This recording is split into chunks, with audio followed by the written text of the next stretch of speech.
Saudara-saudara yang sama-sama dikasih oleh Tuhan, salam sejahtera bagi kita sekalian. Kita berjumpa lagi lewat Renungan Harian Toraya edisi 30 Maret 2023.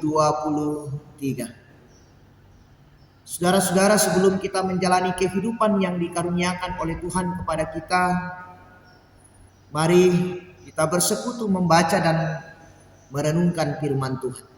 Namun sebelum itu mari kita berdoa. Ya Tuhan, tak henti-hentinya kami bersyukur kepadamu, karena begitu besar kasih dan kemurahan Tuhan yang nyata dalam sepanjang kehidupan kami. Engkau begitu mengasihi kami Tuhan.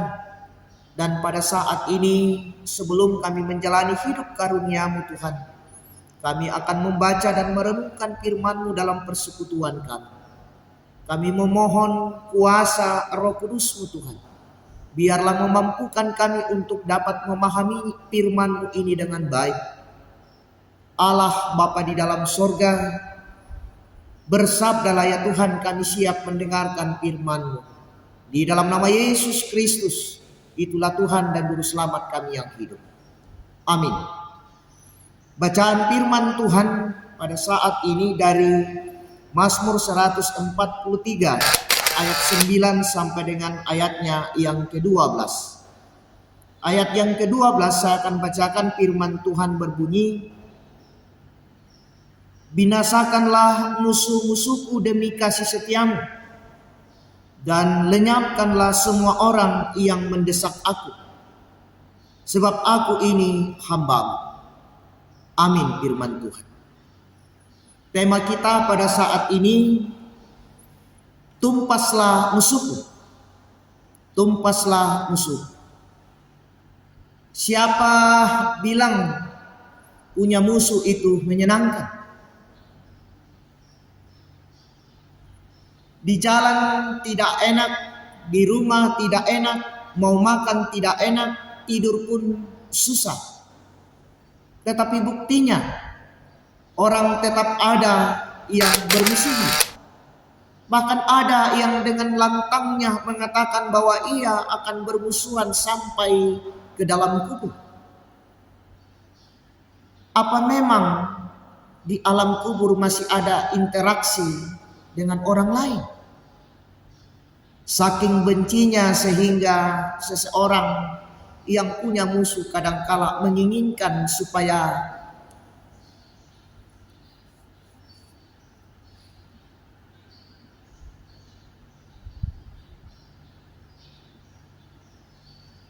musuhnya itu segera dibinasakan. Sungguh mengerikan.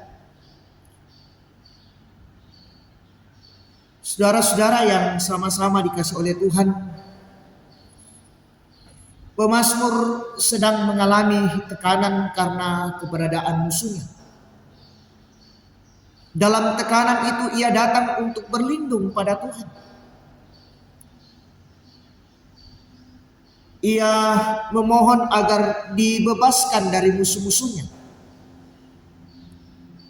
Bahkan dengan tegas pemazmur bermohon, demi kasih-Mu tumpaslah semua musuh.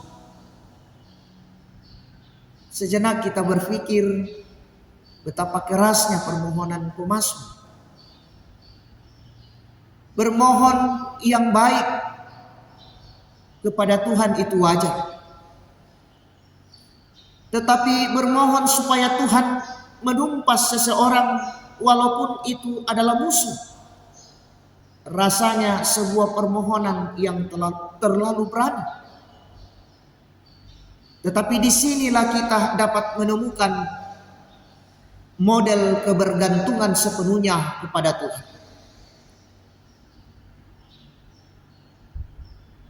Pemazmur yakin bahwa berdasarkan pada kasih Tuhan yang besar, maka Tuhan dapat menyelesaikan persoalannya.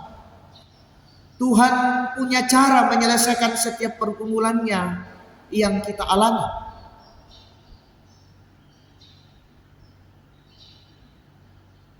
Saudara-saudara yang sama-sama dikasih oleh Tuhan, kita tidak pernah berharap memiliki musuh dalam hidup ini. Tidak punya musuh saja kita bisa susah ke sana kemari, apalagi jika punya musuh. Betapa tidak nyaman melangkah, mau ke sana, jangan-jangan dia ada di sana. Namun apabila toh itu ada yang memusuhi kita, baiknya tidak bertindak sendiri. Bahasa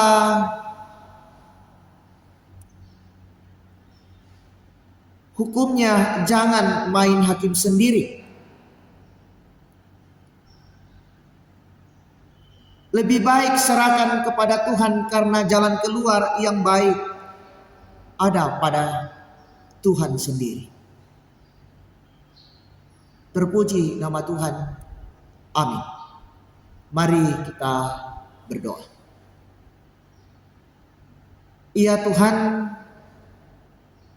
terima kasih atas waktu yang indah Engkau nyatakan kepada kami untuk mendengarkan firman. Ya Tuhan, mampukan kami menerjemahkan firman ini dalam sepanjang perjalanan kehidupan kami.